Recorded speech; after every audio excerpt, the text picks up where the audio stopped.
छोटा सा सपना और लकड़ी का ठेला।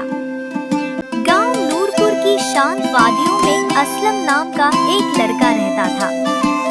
असलम के पास कोई जायदाद नहीं थी, बस अपने मरहूम वालिद का दिया हुआ एक हुनर था, मिट्टी के चूल्हे पर मटन बिरयानी बनाने का गुप्त तरीका।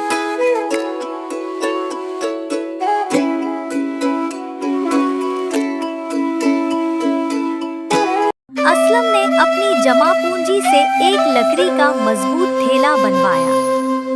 उसने उसे गहरे नीले रंग से रंगा और उस पर सफेद अक्षरों में लिखवाया, असली स्वाद असलम की लजीज मटन बिरयानी। उसने गांव के सबसे व्यस्त मुख्य चौराहे पर एक पुराने नीम के पेड़ के नीचे अपना ठेला लगाना शुरू किया। सन्नाटा और कड़कती धूप। असलम रोज सुबह 3 बजे उठता। वह ताज़ा मसालों को सिलबट्टे पर पीसता और धीमी आंच पर मटन को पकने के लिए छोड़ देता। सुबह 10 बजे तक जब बिरयानी की खुशबू उठने लगती,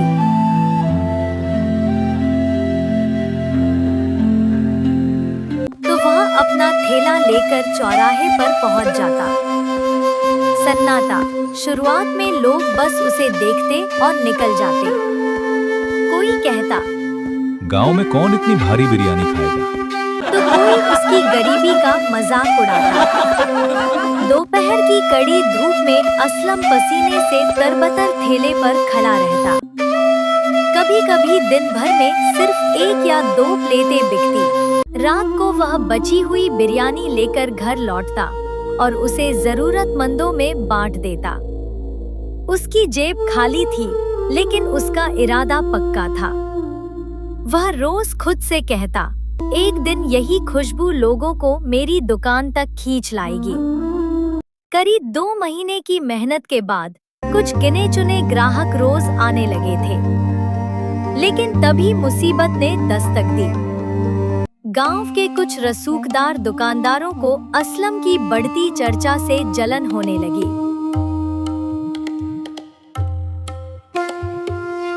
एक दोपहर कुछ लोग आए और असलम का ठेला वहां से जबरन हटाने लगे। उन्होंने कहा, ये जगह हमारी है, यहाँ गंद मत फैलाओ। अपना बोरिया बिस्तर समेटो और यहाँ से दफा हो जाओ।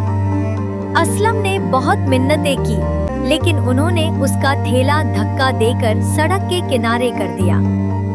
उसे उस प्राइम लोकेशन से बेदखल कर दिया गया, जहां से उसका काम थोड़ा चलना शुरू हुआ था। नई जगह और दोगुनी मेहनत। असलम बहुत दुखी हुआ। वह चाहता तो काम छोड़ सकता था, लेकिन उसने हार नहीं मानी। उसने हार मानने के बजाय गांव के एकदम आखिरी छोर पर, जहां एक पुरानी टूटी हुई सराय आरामगाह थी, वहां अपना ठेला लगाना शुरू किया। वह जगह बहुत सुनसान थी, वहां कोई नहीं आता था।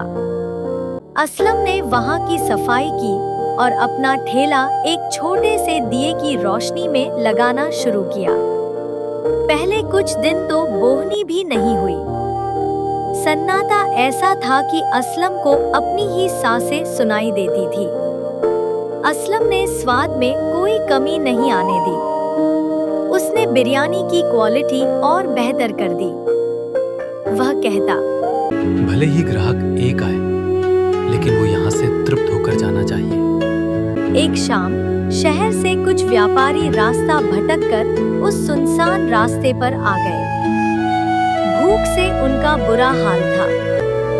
जब उन्होंने असलम के ठेले से उठती हुई खुशबू सूंघी, तो उन्होंने गाड़ी रोकी। असलम ने उन्हें पीतल की प्लेटों में गर्मागर्म मटन बिरयानी परोसी। स्वाद ऐसा था कि वे व्यापारी दंग रह गए। उनमें से एक ने कहा, भाई, हमने बड़े बड़े शहरों के होटलों में खाया है, पर इस सुनसान रास्ते पर ऐसा जायका मिलेगा ये कभी नहीं सोचा था। उन व्यापारियों ने अपने सोशल मीडिया पर असलम के खाने की वीडियो और उसकी लोकेशन डाल दी। अगले ही दिन से करिश्मा शुरू हुआ। अगली सुबह जब असलम दुकान पर पहुंचा, तो उसने देखा कि उस सुनसान रास्ते पर गाड़ियों की लंबी कतार लगी थी। लोग शहर से, पास के गांवों से और दूर दूर से सिर्फ उसकी बिरयानी चखने आए थे। जो रास्ता पहले वीरान रहता था, अब वहां मेला लगने लगा। वही रसूखदार लोग जो उसे चौराहे से हटा चुके थे, अब शर्माते हुए उसके पास आते और लाइन में लगकर अपनी बारी का इंतजार करते।